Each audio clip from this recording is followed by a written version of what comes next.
Hi అండి, welcome back to my channel. ఈరోజు నేను ఫిష్ ఫ్రై ఏ విధంగా తయారు చేయాలో చూపిస్తాను. ముందుగా ఫిష్ తీసుకొని నీట్గా కడుక్కొని ఒక పక్కన పెట్టుకోవాలండి. తర్వాత వేరే గిన్నెలోని కొద్దిగా పసుపు, కొద్దిగా కారం, ధనియాల పౌడర్, తర్వాత గరం మసాలా పౌడర్, తర్వాత సాల్ట్ వేసుకొని కొద్దిసేపు ఉన్న తర్వాత దానిలోని కార్న్ఫ్లోర్ వేసుకోవాలండి.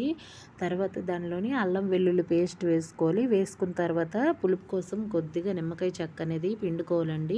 తర్వాత దాన్ని మంచిగా మిక్స్ చేసుకోవాలండి. మిక్స్ చేసుకున్న తర్వాత అవసరం పడితే కొద్దిగా వాటర్ వేసుకోవాలండి. వాటర్ వేసుకున్న తర్వాత ఫిష్ ముక్కల్ని ఒక్కొక్కటిగా దాంట్లో వేసుకోవాలి. వేసుకున్న తర్వాత కొద్దిసేపు కలిపి పెట్టుకోవాలండి.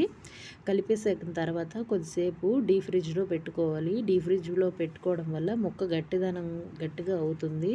తర్వాత ఒక ప్యాన్ పెట్టుకొని దాంట్లో కొద్దిగా ఆయిల్ వేసుకొని ఆయిల్ హీట్ ఎక్కిన తర్వాత ఒక్క ముక్కని దాని మీద వేసుకోవాలి. వేసుకున్న తర్వాత అదే వేగుతుంది అని తెలిసినప్పుడు కొద్దిగా కింద కలర్ మారుతున్నప్పుడు కొద్దిగా అట్ల కాడతోని అటు ఇటు తిప్పుతూ ఉండాలండి. అడుగంటుకోకుండా వస్తాయి. అలా తిప్పుకుంటూ ఉండాలి.